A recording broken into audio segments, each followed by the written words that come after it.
Good morning, YouTube. What's happening? What's going on, guys? Welcome to another day in the suburbs of Chicago. This morning we're heading over to check out my brother's car. This is his first car. He is 17, and I guess you could say I had an influence on him over the years in his choice of first vehicle. And we're heading to the garage at my sister's where the car is stored, and I'll show you guys the car now.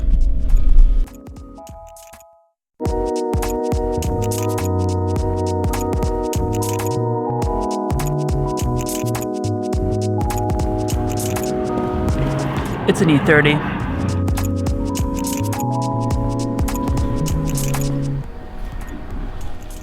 Nice, Ryan. This car is looking really, really clean.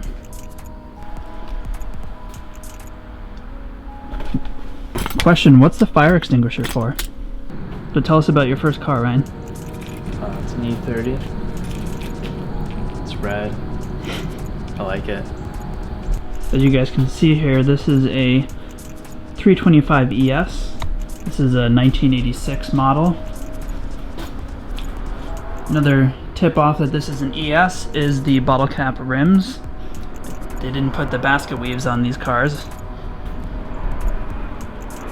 It also has the M-Technic 1 steering wheel.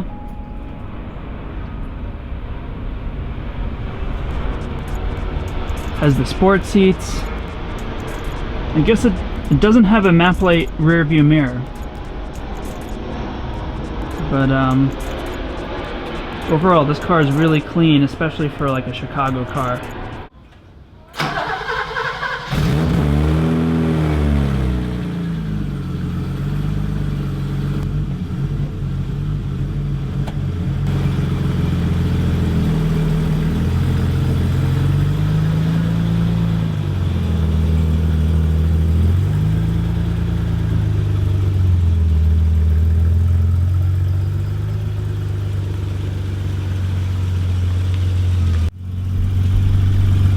If you guys don't know, my first car that I bought when I was 17 was an 89 325i. It was also the Xenoburo Red.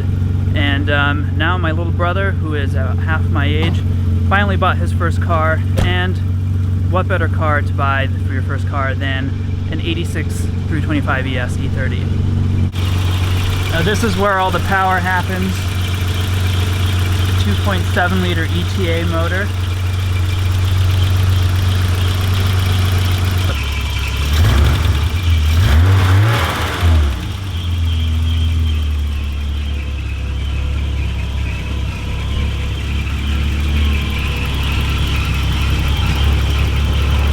Now it's funny that there's very few things in life that take you back, and like a sense of smell really takes you back, brings those memories up. And when I got my first car when I was 17, that E30 interior smell that a BMW has is like, you know, it's a very distinct smell, especially the exhaust when it's idling.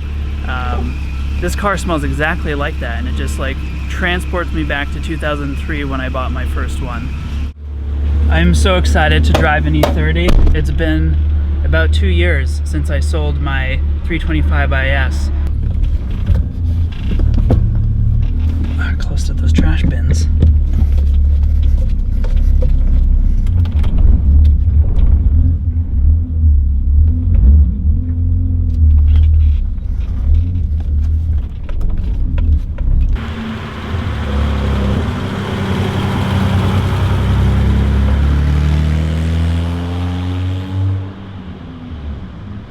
The E30 is dramatically different to drive. You can automatically just feel as soon as you get in it how much lighter and like smaller the car is compared to my E28.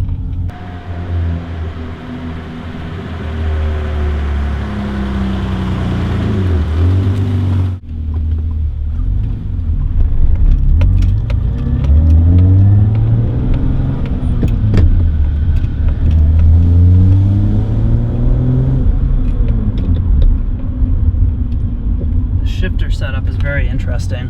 Well, I guess the previous owner put this like extremely expensive, what is this called, Ryan? What kind of shifter is this? It's a click tuning short shifter. a click tuning short shifter. However, all of the original factory linkage, the bushings are all shot. It's all sloppy and loose, like you can still move this whole thing side to side. So it was sort of, I guess, a desperate attempt by the previous owner to tighten up the shifting, but it definitely reduced the throw. You can shift between gears. As you can see, the movement here between gears is only like an inch. Which is kind of cool, but that will get rectified later on. Ryan's going to change it out for a Z3 1.9 short shifter or something like that. Other than that, the car feels really healthy. It's got plenty of torque. It's got a little bit of an exhaust leak I can hear.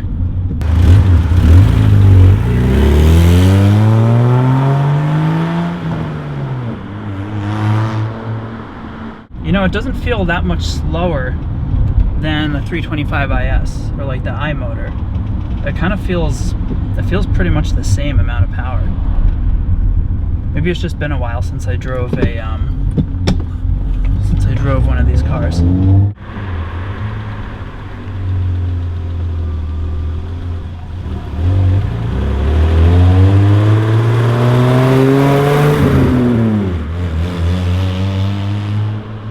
Well, I guess our E30 tour is coming to an end here. We've had a nice little drive through the neighborhood, the suburbs of Chicago, and really makes me miss this car. I mean, I've had about 17 or 18 of these cars over the years, and now they've gotten so expensive and so valuable that it's really difficult for someone to just buy one as their first car, you know, since they go for $5, $6, $7, $8, even $10,000, depending on how nice your example is. But the E28s are coming up in price too lately. But I was thankfully fortunate enough to be able to buy an E28 before, you know, the person who sold it to me jacked up the price a lot more. That concludes our tour of the 86 325ES.